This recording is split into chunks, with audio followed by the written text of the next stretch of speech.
Before we dive in, make sure you hit that subscribe button and turn on notifications for Wisdom Audiobooks Studio, where we bring you life-changing knowledge in every audiobook.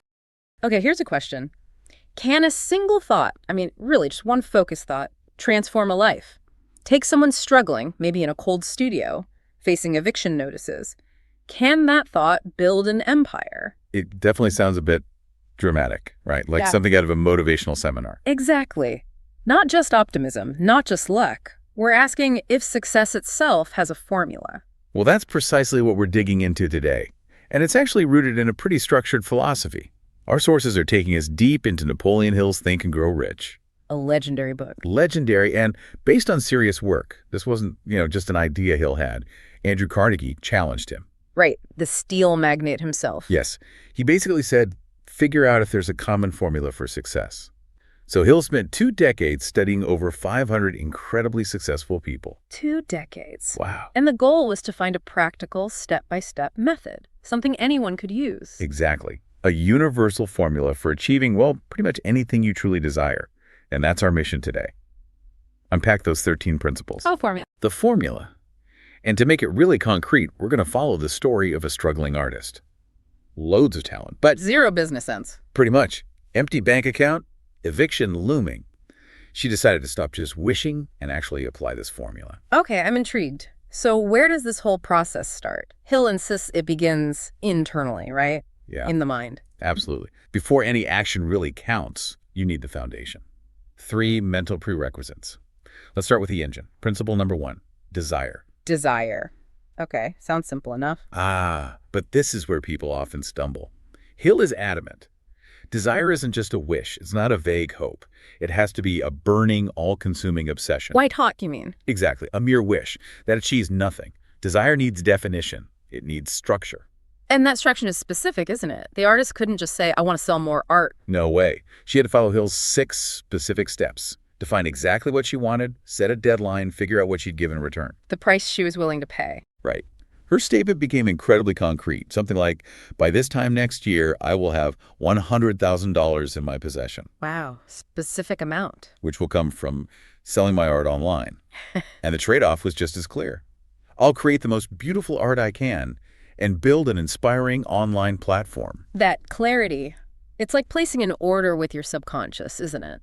That's a good way to put it. But okay, here's the challenge. You're that artist, you've written this statement, but you're still staring at that eviction notice. How do you keep that desire burning? Yeah, reality is screaming failure. Which brings us straight to principle 2, faith. The navigator, you could say. Faith, so not religious faith necessarily. No, Hill defines it as absolute, unwavering belief that the goal will be achieved, even when everything around you suggests otherwise. He calls the person doing this the head chemist of their own mind. The head chemist, I like that, actively mixing the ingredients. You got it. Consciously controlling what thoughts, what emotions get into your subconscious.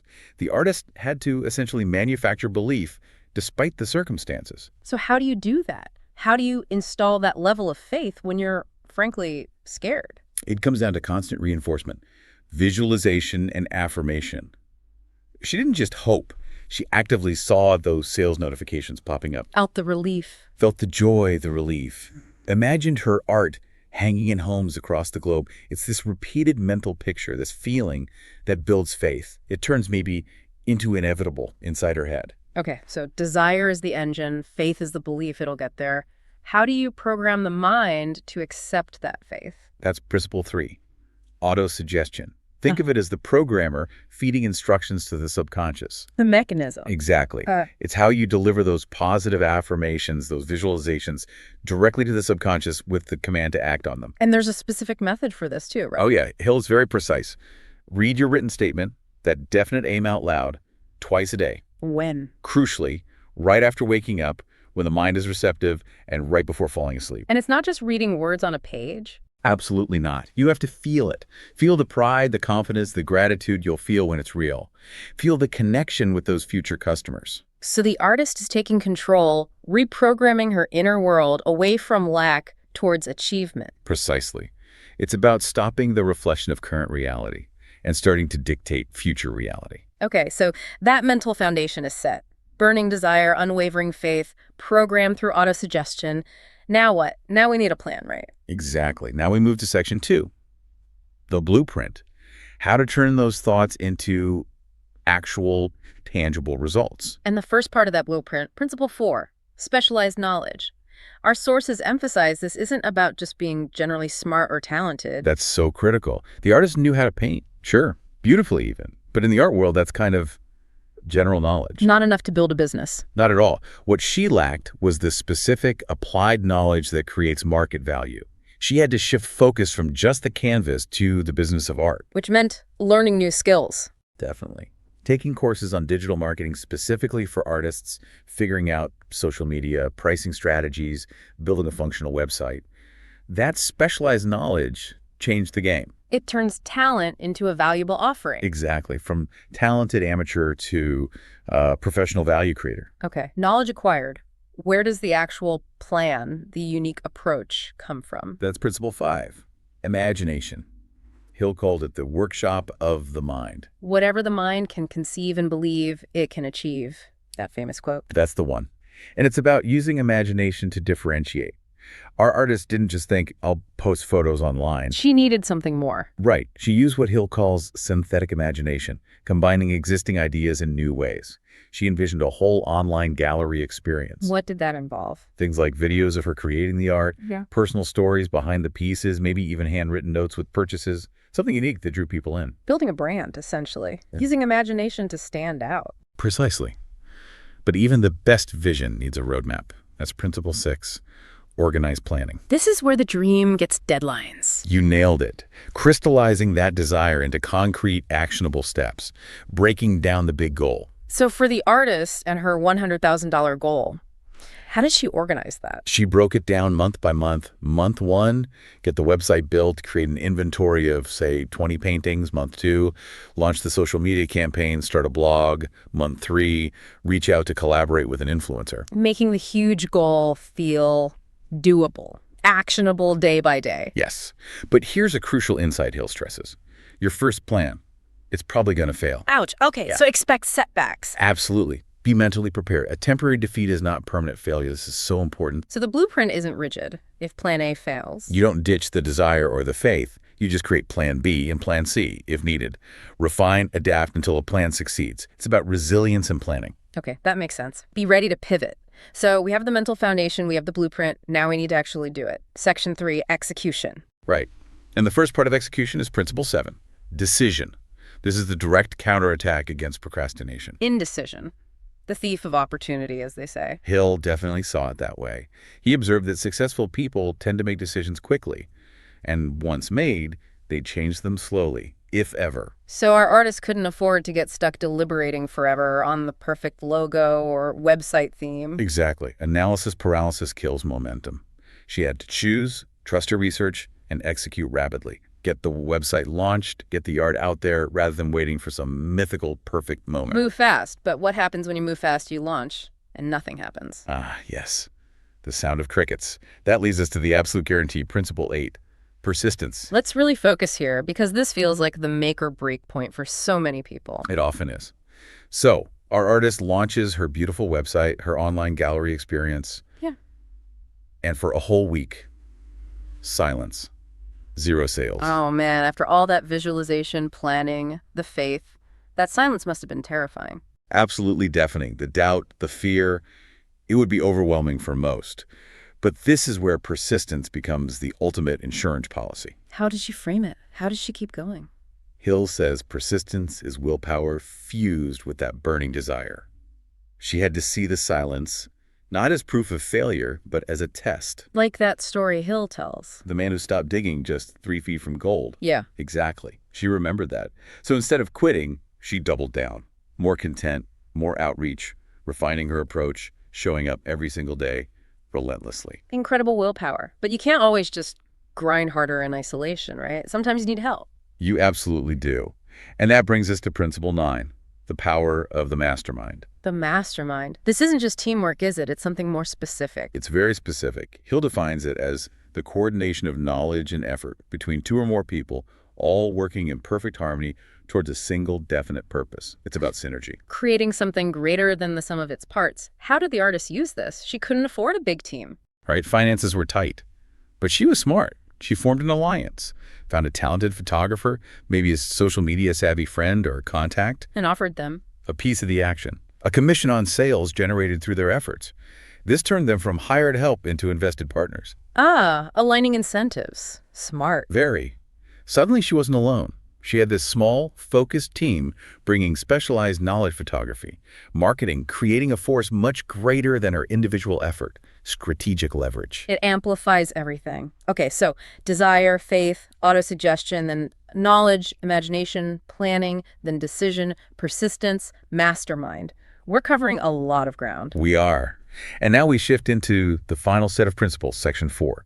These are more about the internal forces, the deeper energies. Starting with one that often raises eyebrows today. Principle 10, sex transmutation. Yeah, the language sounds a bit dated, maybe even uncomfortable for some. But the underlying concept is powerful. What was Hill observing? He noticed that highly successful people across the board possessed incredible drive, immense energy, and he identified the powerful emotion connected to sex as one of the most potent human drives available. So transmutation means? Simply channeling or redirecting that intense energy, that fundamental life force, that desire for connection and expression, diverting it from purely physical outlets into creative work, business strategy, leadership. So it's not about suppression, but redirection, harnessing that powerful drive. Exactly. Like taking high-octane fuel and putting it into your creative or business engine. Hill argued it makes the work more vibrant, more magnetic, more compelling. For the artist, it meant her passion wasn't just in the painting, it was in the marketing, the connection, the whole enterprise. Peak performance, energy management, essentially. That's a great modern way to frame it. And this focused, heightened energy needs fertile ground, which leads to principle 11, the subconscious mind. We touched on this with autosuggestion, the programming part. Right. The key here is understanding the nature of the subconscious. It's like fertile soil. It doesn't judge. It just grows whatever seeds you plant, positive or negative. So because the artist was deliberately planting seeds of desire, faith, persistence, that channeled passion. Her subconscious shifted. It stopped amplifying fears of eviction and started working for her. It began to notice opportunities, make connections, bring ideas forward that she would have totally missed before when she was stuck in a negative loop. Her mind became an ally, actively seeking solutions. Precisely. And the central processor for receiving these signals, these ideas, is principle 12, the brain. Hill described the brain almost like a radio station. Yeah, both a broadcasting and a receiving station for thought vibrations. That's how he put it. And what tunes it in? What makes it receptive? According to Hill, it's primarily stimulated by intense desire and also by the heightened energy field created within a harmonious mastermind group. The mastermind again. So the artist experienced this. Yes. There's an example where, during one of her mastermind sessions, maybe just brainstorming with her photographer and social media partner, the photographer casually mentions a new trend in minimalist interior design. Just an offhand comment. Seemingly. But in that focused, collaborative energy, that comment sparked something huge for the artist. An intuitive leap. A breakthrough idea. Exactly. An idea for a whole new collection of paintings specifically designed for those modern minimalist homes. It felt like it came to her rather than from her. And that collection became her biggest success. Wow. The synergy really paid off. That leads us to the final principle, the peak. Principle 13, the sixth sense. This is the apex of the whole philosophy. Okay, sixth sense sounds a bit mystical. Is it psychic power? Not in a supernatural way. Hill presents it more as highly refined intuition. It's the point where your subconscious mind and your creative imagination become attuned to what he called infinite intelligence. Think of it as accessing deeper wisdom. But it's not magic. It's cultivated. Absolutely. It's the intuitive insight, the hunch, that tends to arise after you've diligently applied all the other 12 principles. After months of focused work, desire, faith, persistence. So the artist gets a hunch. A strong one. No clear logic behind it. Just a powerful feeling that she should reach out to a specific, up-and-coming lifestyle blogger. Someone who had never, ever promoted fine art before. Seems counterintuitive. Risky, even. Totally illogical on the surface. Yeah. But she'd learned to trust these nudges. She followed the intuition, sent the blogger a painting as a personal gift, no strings attached. The blogger loved it, featured it spontaneously, and the artist's website traffic just exploded. Sales poured in. That sixth sense nudge, unlocked by mastering the other steps, was the final catalyst. Incredible. It's the whole system working together. Exactly. So fast forward 1 year, that artist, no more cold studio, no more eviction notices.